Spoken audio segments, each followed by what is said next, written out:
you geeks, I like doing these deep dives into books so that I know the parts of the book and how they contribute to the whole before I tear them apart sentence by sentence to uncover their secrets.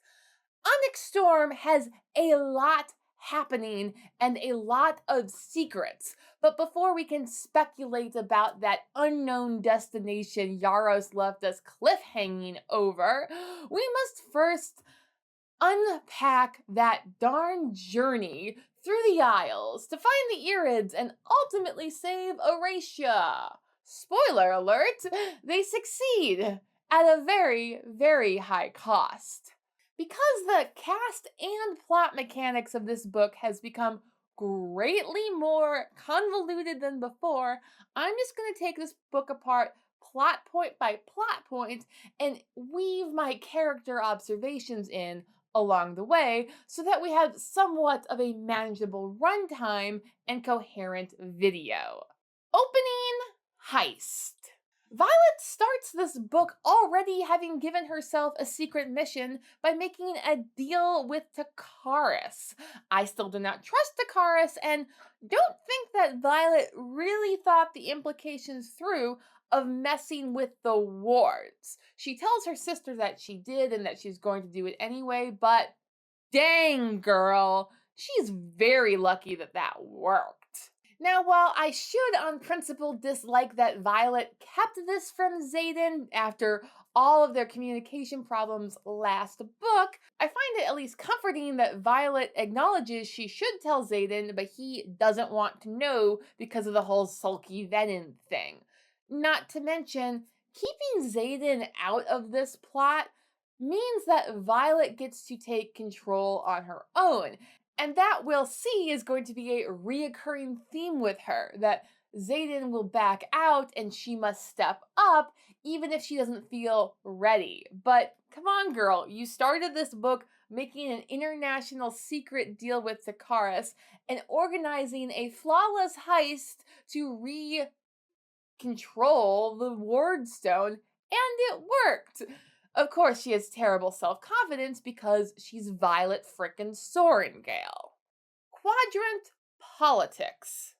At the very end, we learn that Panchek, the head of the Riders Quadrant at Basgiath, was a traitor. This makes sense as, in general, Dark Friends seem to love being put in charge of the quote-unquote good magic school's initiates. Within the plot of Fourth Wing and the Imperium, there's been a lot of conspicuous Venom attacks along fresh deliveries of daggers, so that accounts for some of the shenanigans. However, there's still a lot going on at Basgiath that Violet finds herself subject to, but not fully understanding. Atos Sr. getting her mom's old job, even though he was demoted in shame, points to a lot of politics happening. And then Grady and Holden are put in command of the task force above Violet.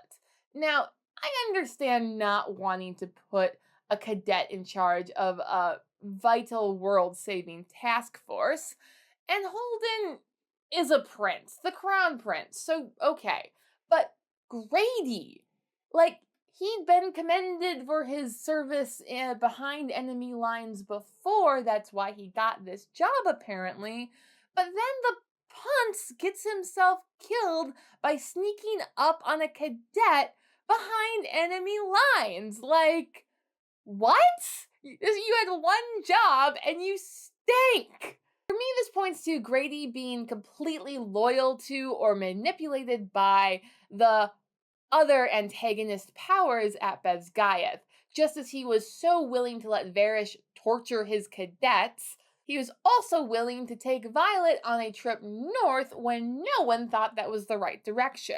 But Holden remains, and though he got kicked off the quest squad by his brother, the fact that he had dealings with Deverelli and felt comfortable opening letters from Takaris shows that this man is up to more than being a royal pain, and he's ready to go to war with Tyrandor at basically the end of Onyx Storm, And to top this off, Xaden has killed his brother, and Violet has dumped him for Xaden. So yeah, I don't think we've seen the last of Holden. No siree.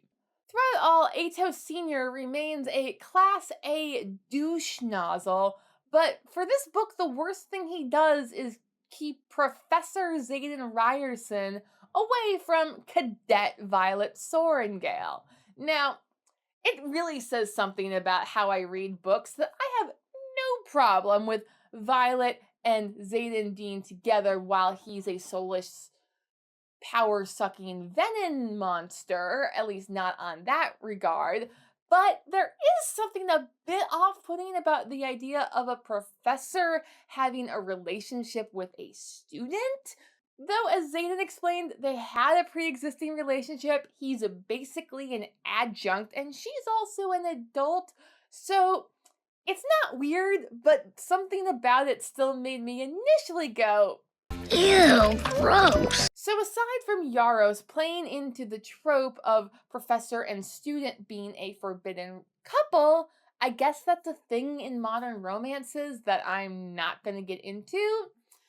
I think Yarros does this because we actually get to see Xaden teach students, and he's pretty good at it.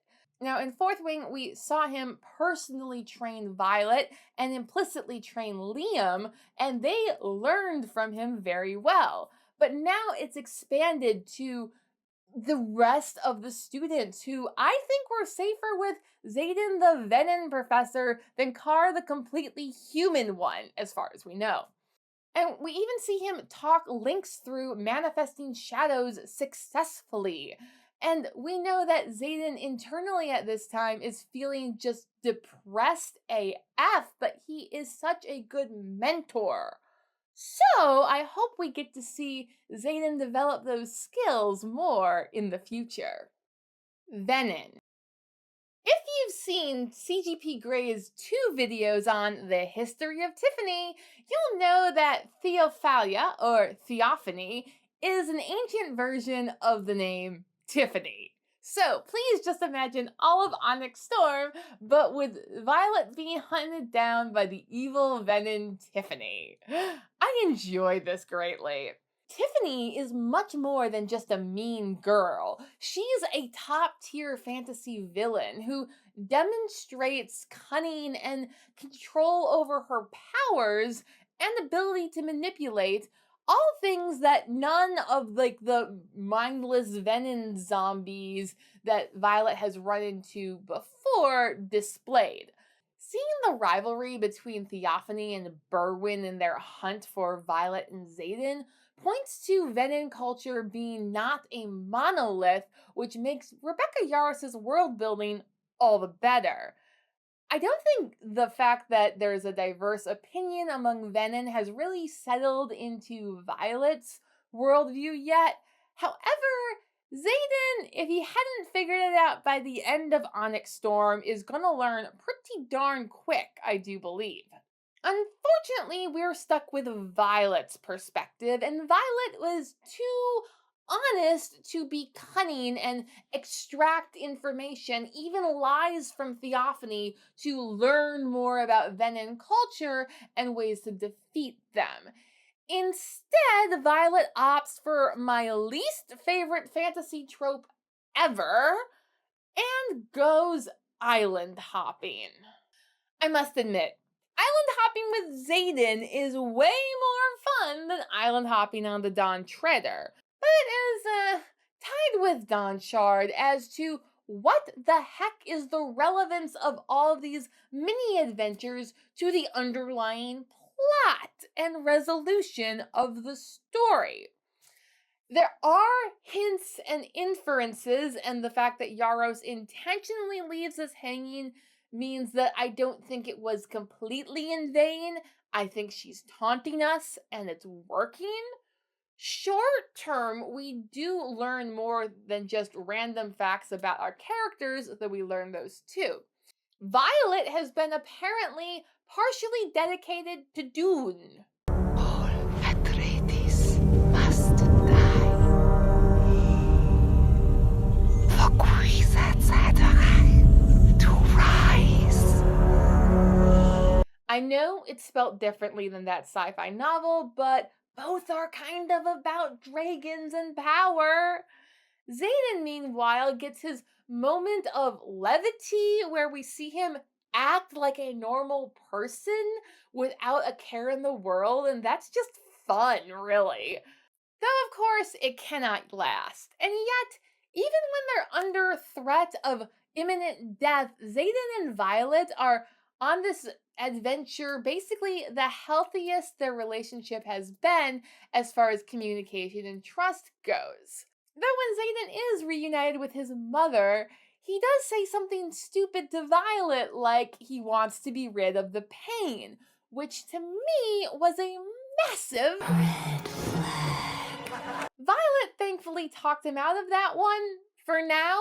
Still, there is something clearly up with these Isles and the gods who apparently somewhat exist and exert control through their priesthoods and their believers who all seem united in hating the mainland and dragons. Except for Zanal. Zanal is oddly chill, it would seem, and even willing to give Violet a gift. A compass that doesn't point north. Though Violet does not take too kindly to the compass or Zanal getting Traeger killed. Oh no, Cat's rebound guy. I was so emotionally invested in him. Yarros did try, I'm just a cynic. In fact, I'd say that it was rather fortunate that if someone had to die to find the Irids because they only mate the Irids at their offering to Malik, that it was the guy that kind of no one else cared about except for Cat, and we don't like Cat right now anyway. Though whether or not meeting the Irids was a good thing is up for debate. The Irids. They chose to leave, to abandon humankind to a peaceful existence under the wards, while leaving undead venom monsters alive on the continent. Yeah, these guys are seriously messed up and jerks, egotistical a-holes who are so proud of their peaceful society. Since these Irids are incredibly powerful a-holes, they really don't feel any repercussions of their actions. They can bond and unbond and talk to humans as they choose, so forming connections for them isn't as important as it is for the other breeds of dragons, and the other breeds of dragons still pretty much view the humans as disposable. So it made sense when Leothin showed up to save Indarna and I guess the rest of the people as well. He was still very casual about having Indarna just leave Violet. She's only a human. What matter is their bond when Indarna can simply break it? Or Leothin can break it for Indarna because she's too emotionally unstable. Yeah. I don't really blame Indarna for leaving Leothin to return to Violet and help her save the day at the end on the short-term level, but on the long-term level, the Irids display a remarkable amount of bond-smithing powers that probably would come in handy in the fights to come, and I don't know yet if Indarna has learned that.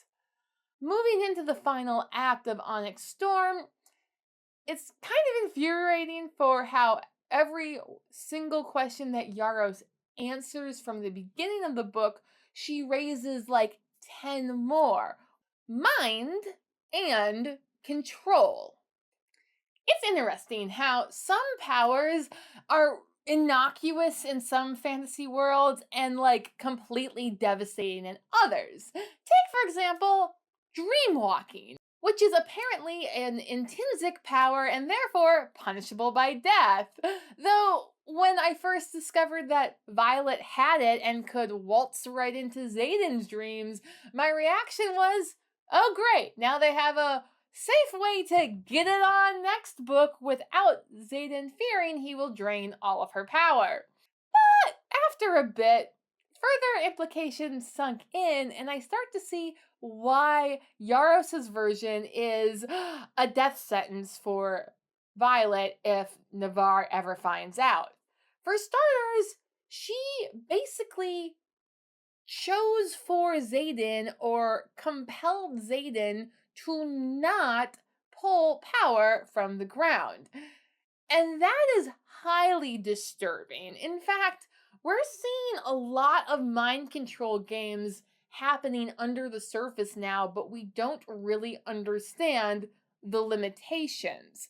I think Yaros is going to give us limitations next book, or she better, but for now, it is taunting us, and I am concerned. At least for Violet, we know her limitation is she can only compel people while they sleep. So maybe next book, Violet and Xaden are going to have role playing. Not that kind of role playing, but practice of him resisting compulsion from Berwyn in the waking world so that he can do his not entirely evil Venom thing. As for Berwyn, like, he compelled Xaden to come to the canyon. He exerted maybe some power over Xaden's shadows, but he could not have compelled Xaden to channel from the ground, otherwise he would have. Same with Theophany, she could not make Violet channel from the ground, otherwise she would have. So I am very interested in learning what the actual limitations of mind reading and mind control are as we get deeper and deeper into this series. Those seem like they're going to be a pretty big deal. I also hope that once we learn the limitations of intrinsic powers, the good Duke and Duchess of Tyrandor in their happily ever after stop making being an intrinsic a capital offense, else they're just going to be the biggest hypocrites ever, and I won't be happy. Battle of Erasia. Yeah, Yaros loves to kick off the final battle sequence with an attack on Erasia. Again, though this one is more dire since the Venom are at the gates and crashing into the walls. But still, it's more of a dress rehearsal, an opportunity to see that our heroes aren't ready for the real deal. Rhiannon and Violet have misadventures in Too Many Cooks in the Kitchen. Apparently, the squad let Venom fall into the walls, and it's Rhiannon's fault for sticking to her buddy as ordered by Dane. And Violet is just dismissing Aric's cryptic messages out of hand because he's a first year. Now, I know Violet is not going to be aware of genre conventions, but her tone and just outright dismissiveness of Arik felt to me like it should have been accompanied by a braid tug and a sniff. Fortunately, Leothin comes to save Indarna and I guess her human companions if he must. And this isn't exactly a total ex machina because we've met Leothin before and he seemed not entirely as douchey as every other Irid, so that had promise. And again, this isn't the actual final battle. What he does is allow Violet to live, but be emotionally devastated because he took away her emotional support dragon. And we all need our emotional support dragons to just survive in times like these. So I appreciate Yaros using this to set up the stakes going into the final battle, while also just putting our heroine in her darkest moment yet, which is exactly where I want her to be before the actual final battle. But if next book comes with another fake out attack on Erasia, I'm going to be a bit annoyed. Like, either flatten the city again or go somewhere else, Yaros, please. Battle of Drathus. The idea of the Venom attacking Drathus or going on campaign to Drathus has been floated since the beginning of Iron Flame. So this doesn't exactly come as a surprise in the same way that the other two final battles have come in the first two books. Rather, Yaros keeps us on edge by really playing fast and loose with the most important rule about writing a heist. Have you ever seen a movie where they do a heist? You cannot go over the plan. Something's guaranteed to go wrong. That's not how reality works. That is, giving as few details about the plan as possible so as not to bore the reader with useless info dumping, but also giving them enough to know when the plan is going wrong and understanding why the heroes thought this was a good idea to begin with. With the gang all together confronting Theophany at first, it makes sense even if it doesn't go as well as Violet had hoped. But then the gang decides to split up, and I'm not really sure why, except for maybe Violet acting as bait with Bodhi as protection. But even then, Brennan waits till after Xaden leaves to explain they have a problem. And for the life of me, I don't know why Brennan waited. Like, is this a plot point? Is this a plot hole? Short term, this doesn't seem to be the worst thing ever, as Violet has to fight Theophany on the ground without Terran, and then she sends Bodhi away, which arguably is a stupider decision, but Violet's self-sacrificing nature has been well established, and she still, it's only book 3, has to save the world on her own. Of course she does. So it's a dumber idea, but I get it. Violet is off chasing Theophany. Rhiannon is helping the refugees get up the cliffs of Draelor and fighting Venin. And Garrick is just walking everywhere. Bodhi is vomiting. Arik is sending more cryptic messages and going to get reinforcements from Zanal. Imogen witnesses Quinn die as the Venin begin to suck the city dry. And speaking of Venin, there's Xaden. Xaden is compelled by Berwyn to come to a valley far away from the city where he meets his new brother. And Berwyn persuades him to channel from the earth to save Sigale and Violet and conjure the Onyx Storm. This leads to a leveling up of his Venin powers. Now, that chapter was just emotionally devastating. Like, Yarros does such a good job of describing how his soul falls away piece by piece as he buries into the earth for its power. And yet, I don't think it really sunk in for me until Xaden feels conflicted about the wards going up around Drathis. Like, it's one thing to say, oh, his soul is gone, but it's another to see him think without one, and it's heartbreaking. Despite all the feels of just, I'm kind of excited about this. The only way humanity is going to have a chance is if the humans get some double agents into Venin ranks. And lo and behold, here's Xaden, who has shown supernatural ability to control his Venin powers. I hadn't thought, or even wanted to think in Iron Flame, that the levels of Venin we're introduced to there would somehow correlate to the levels of power that Xaden must rise in order to save the world by the end of the series. But now that he's leveled up to ASIM in order to save the day, again, I'm seeing a pattern, and some delicious lies, I must say. Unfortunately, before we can unpack those lies and unravel the truth, we are zipped back to a Violet perspective.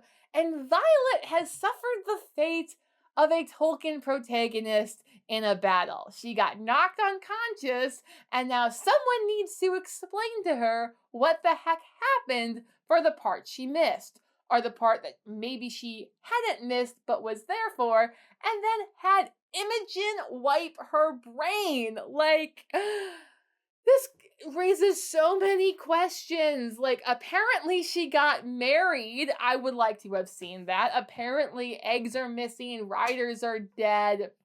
Iron Flame ended with, Xaden going Venom, but their relationship was growing stronger and they could still be together somehow.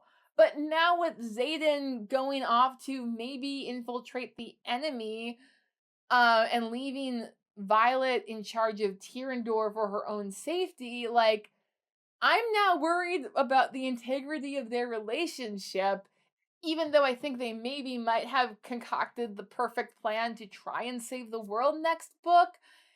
Yeah, I'm not confident on either of those fronts, either for Xaden's soul, or their relationship, or the fate of Tyrandor and Navarre. So Yaros just left us hanging at the most cruel cliffhanger ever.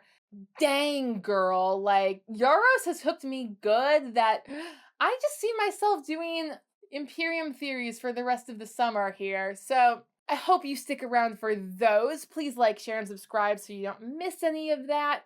Otherwise, thanks for watching. See you next week. Bye.